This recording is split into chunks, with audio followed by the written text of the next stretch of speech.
Hello students, welcome to KlassPM. In today's class, we are going to discuss about the next and last topic of the NMR spectroscopy, that is chemical shift. What is chemical shift? See here, this is the nucleus. We already discussed that nucleus will spin on its own axis. That's why it acts like a tiny magnet. Now, this nuclear magnetic resonance, the change in the nuclear magnetic resonance, okay, what kind of electronic environment is present around this nucleus, that will influence the nuclear magnetic resonance. How the electrons will affect the nuclear magnetic resonance of a nucleus will changes the final signal in the detector from one strength to another value, one value to another value. That change in the nuclear magnetic resonance of the nucleus due to the presence of electrons around it is called chemical shift. How it will affect, we will see now. So this is a nucleus. Around it, now this nucleus we kept in the external magnetic field, that is here north and south. So here we must remember that you cannot isolate single nucleus or you cannot isolate single atom. It is not possible. So we will take a sample. In that sample there are number of nuclei, only not one nuclei, okay. But we will study with the one nucleus, but it is not one nucleus, there are nuclei. So when I put this nucleus in the external magnetic field, which is in this direction, what happens? This nucleus will align itself along this way, it will align, and the electrons around this nucleus, will also produce secondary magnetic field, because each electron will act like a tiny magnet, because we already discussed that electron is a charged body and it is moving. That's why it will produce the magnetic field. All these electrons will act like a tiny magnet and they also produce a magnetic field. That magnetic field we call it as secondary magnetic field. This secondary magnetic field produced by electrons, it will do two things. Either it will oppose the applied magnetic field or it is reinforce the applied magnetic field. If this is applied magnetic field, either this electron or secondary magnetic field reinforce the applied magnetic field, it will increase the strength of the applied magnetic field, or it will decrease the applied magnetic field, the strength of applied magnetic field. By opposing, by reinforcing, it will increase or decrease. How it will increase? See here, by doing, when it is opposing, then what happens? If the electron's magnetic field opposes the applied magnetic field, all the electrons will go to the close to the nucleus and they will shield it. They will shield the nucleus. This is called shielding effect. When this magnetic field, the secondary magnetic field produced by the electron opposes the applied magnetic field, what happens? All the electrons will come closer to the nucleus and they will make a shield around it. That is called shielding effect. When it is in the same direction and reinforces, that is called deshielding. This shielding effect is known as upfield and this situation is called downfield. Say, what is the situation here? If this is a nucleus, in the shielding, electrons are clouded with this. Electron cloud will be more around the nucleus. Deshielding, electron cloud will be there but comparatively very less. This is the situation. This is called upfield, this is called downfield. Okay, once again I am rewinding what I said. The electrons present around the nucleus in a molecule which we have taken as a sample, in that the electrons will produce a magnetic field which is called secondary magnetic field. This secondary magnetic field will influence or have impact on primary magnetic field, on this field. Either it will oppose the magnetic field, applied magnetic field, or reinforce the magnetic field. If it will oppose, that is called shielding, because electrons are covered with the nucleus is covered with the electrons, and otherwise it is reinforced. While reinforcing, what happens? Deshielding, electrons will go away from the nucleus. This is one thing. When it is opposing, see, this is in this direction, the applied field in this direction. When these electrons are opposing this, what happens? They try to move away from this applied magnetic field. In that situation, they will go closer to the nucleus, so they will shield that. That's why it is called shielding effect, and that's a particular phenomena is known as upfield. When it is reinforced in the same direction, they will go away from the nucleus in the applied magnetic field direction. That's why this is called deshielding, and this is also called downfield. Now how it will influence that we will see it by studying the chemical shift skill. I hope you understood how it will influence the electronic environment present around the nucleus in a molecule in a sample will influence the nuclear magnetic resonance, the change in the nuclear magnetic resonance. This particular phenomena is called the chemical shift. This changes the detector absorption phenomena. That's why it is called chemical shift. How it will changes that we will see with one example. Okay, this is the scale of chemical shift. So there are values from 10 to 0 or 0 to 10. Here this is expressed in the delta, this is expressed in tau. So delta is 10 minus tau, tau is 10 minus delta. Generally we will use the delta, which is expressed in parts per million, ppm.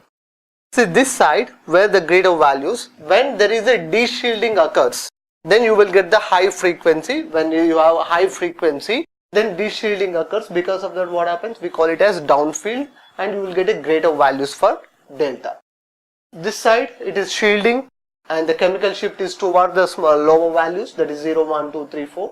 See 4 to 0 and 6 to 10. This is deshielding, this is shielding. Here greater values of delta, here smaller values of delta you will get it.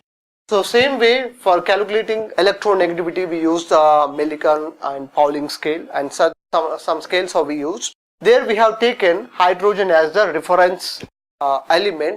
Hydrogen electronegativity has taken as a reference electronegativity. Here also we will take one of the compound, that is tetramethylsilane, as a reference element because it is a highly shielded element. That's why this is taken as its delta value, that is chemical shift is given as 0. It is highly shielded. And what are the other qualities of tetramethylsilane to take it as a reference sample? It is having high shielding, that's why this delta value is almost 0. And the next thing is it is miscible with the many organic compounds. It do not take part in any chemical reactions. It will make some inactivity in the chemical reaction. That is another reason which we will take it further. And it is also highly volatile compound. Because of all these reasons, this tetramethylsilane is taken as a reference in the calculating chemical shift.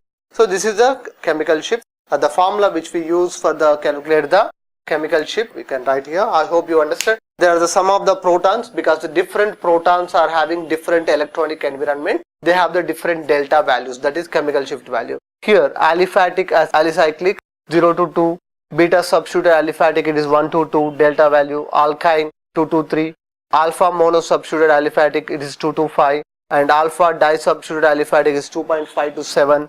Alkenes they have 4.5 to 7, aromatic and heteroaromatic are 6 to 9, and highest aldehydes have 9 to 10, because in the aldehydes it will take the highly deshielded. The aldehydes are highly deshielded, their protons are highly deshielded. That's why there you can see the value greater 10. If the delta value decreases, what happens? It becomes shielding. Electrons are covered with the nucleus is covered with the electrons. The formula for which we can use to calculate this one is, so this is a formula we can use to calculate the chemical shift, that is frequency of the sample and also frequency of the tetramethylsilane and the operating frequency, that is the applied frequency, how much frequency you are gaining. So this formula we can use here. This is expressed in hertz, this is also expressed in hertz. This operating frequency will be taken as megahertz. So hertz will by megahertz we will get, and to convert it hertz by 10 to the power of 6 hertz we will get it. This 10 to the hertz cancelled, in 10 to the power of 6 I will bring it to the numerator so that it will become 10 to the power of minus 6. If I want to express in ppm, I will multiply with 10 to the power of 6, that is 1 million. 10 to the power of 6, 10 to the power of minus 6 cancel, so that delta value you will get in ppm. This is a way we can calculate the chemical shift. Once again I will summarize what is chemical shift. The change of nuclear magnetic resonance depends upon the electronic environment around the nucleus. The changing nuclear magnetic resonance of nucleus depends upon the its electronic environment. Electrons produces secondary magnetic field. This secondary magnetic field either oppose the applied magnetic field or reinforce the applied magnetic field. If it opposes the applied magnetic field, then electrons will come closer to the nucleus, which is called the shielding effect, that is also called downfield. if electrons goes reinforce align with the external magnetic field, what happens? Secondary magnetic field, if aligns with reinforces the applied magnetic field, electrons go away from the nucleus, so that what happens, which we call it as deshielding, and you will get the delta value greater. And this is the chemical shift scale. By using this chemical shift, we calculate the chemical shift in ppm. Different protons with their different electronic environment have the different delta values. There you can see that, and this is the formula we can use to calculate the delta, which we will express in terms of ppm. How it will be ppm, I explained here. I hope you understood. And now we will discuss what are the factors that will affect the chemical shift. If you understand these factors, then you will understand whatever the chemical shift it is. What are the factors that will affect the chemical shift? There are 5 factors which will affect the chemical shift. The first factor is inductive effect. Whenever a proton is attached to the electronegative group, whenever a proton is attached to the electronegative group, that electronegative group, it will attract the electrons from the proton, so that what happens, the proton becomes free from the electronic environment, which we call it as deshielding. As the more electronegativity group is attached to the hydrogen, it will get more deshielding. That is called inductive effect. Here we can see the example. Methane is there. For this hydrogen proton, in one hydrogen we replaced with iodine, which is the less electronegative. Then we attached bromine, chlorine, fluorine. Among all these, fluorine is highly electronegative. Here you can see the structure of this one, how it will be there. 3 hydrogens are there and 1 fluorine. What happens here? Since carbon electronegativity is greater than hydrogen, the shared pair of electrons supposed to be in the middle of the in between of hydrogen and carbon. Due to high electronegativity of carbon, this electron cloud moves towards the carbon. Since fluorine is much more greater electronegativity group, that's why this electron cloud from the carbon is attracted towards the fluorine. See, electron cloud from hydrogen is attracted towards the carbon. From the carbon, cloud is attracted towards the fluorine. Because of that, all these hydrogens are getting deshielded, delta value increases. This is the one factor which will affect here you can see the values, how the delta value is increasing as the electronegativity of the attached group is increasing. This is the first effect, which is called inductive effect. And the second one is van der Waals deshielding or steric effect. Here, so this is a proton, and here methyl group is there, here isomethyl group is there, isopropyl group is there. Here this is a bulk group is present, here only one methyl group is present. When bulk group is present, the electrons on this bulk group will repel the electrons on this proton. Electrons present on this bulk group will repel the electrons present on this proton, surrounding by that proton.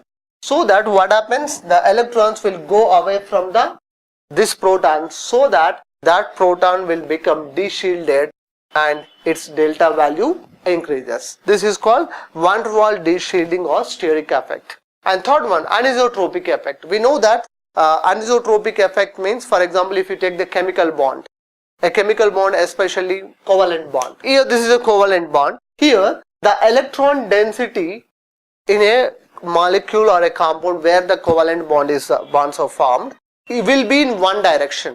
The electron cloud will be in one direction when it compared to the other direction. This is called anisotropic effect. Because of that, what happens? Here the electron cloud is more. Because of that, here shielding is occurring. Here electron cloud is less, because the between carbon and carbon double bond is more electrons are here. Since again the electron cloud is more in this direction, electron cloud is less in these two directions. That's why here deshielding is occurring, here shielding is occurring. This particular phenomena is called anisotropic effect.